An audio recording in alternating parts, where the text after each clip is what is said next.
You probably think gold is constantly being created. Miners dig. Supply increases. There's plenty of it. Wrong. All the gold ever mined, from the dawn of civilization to right now, April 2026, totals about 205,000 tons. That's it. If you melted every wedding ring, every gold bar, and every coin on Earth, it would fit inside a single cube the size of one large apartment building. Everything humanity has ever fought over. Inside one cube. Now, here is the math that almost nobody understands. Most of that gold is not for sale. At any price. Let's look at the 3 buckets. Bucket 1, the vaults. Central banks own 50,000 tons. Nearly a quarter of all gold in existence. And they aren't selling.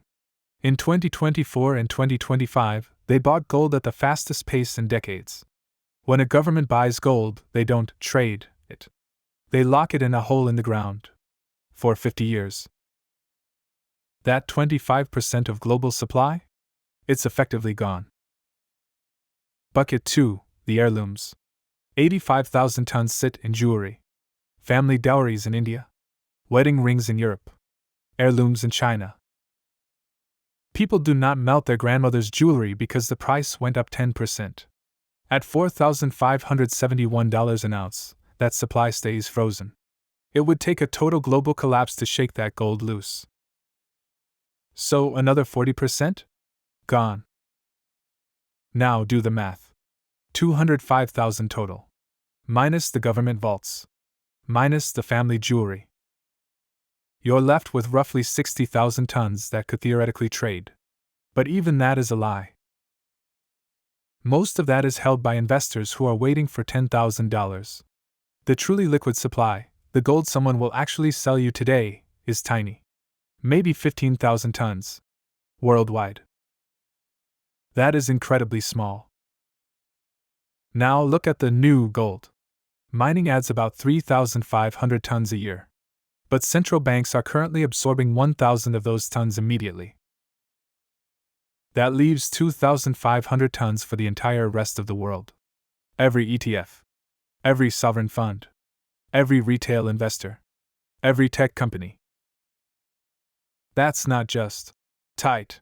It's mathematically impossible for the price to stay quiet. Gold isn't going up. Gold is a fixed point. It's the currencies that are moving. 98% of all the gold that will ever exist is already above ground. You can't print it.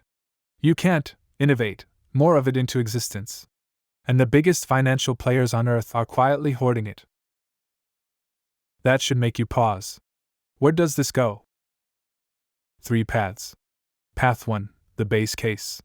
Inflation stays sticky. Central banks keep buying. Gold trends towards $6,000. Not a moonshot. Just a steady repricing of a scarce asset. Path 2, the break. A debt default. A currency crisis. A geopolitical event. When the exits are narrow and everyone runs for the door at once. Price doesn't drift. It gaps. In that world, $10,000 gold isn't a prediction. It's a math certainty. Because panic doesn't negotiate. Path 3, the bear case. Inflation dies. The dollar becomes king again. Gold chops sideways for 5 years. But here's the difference. Even in a bear market, the supply doesn't increase. The cube doesn't get bigger. Let's be honest about what gold is. It doesn't pay a dividend. It doesn't grow earnings. Gold is monetary insurance. You don't buy fire insurance because you want your house to burn down. You buy it because the world is uncertain. If inflation is 3% and your cash earns 1%, you are losing. Gold keeps you from falling behind. That's the goal. The trend is clear. The largest institutions in the world are behaving like gold will be the only thing that matters in the next monetary era. They are positioning themselves now. The only question is, do you position before the scarcity becomes obvious? Or after?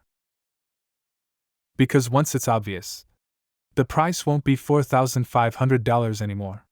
The house doesn't lose. And right now, the house is buying gold.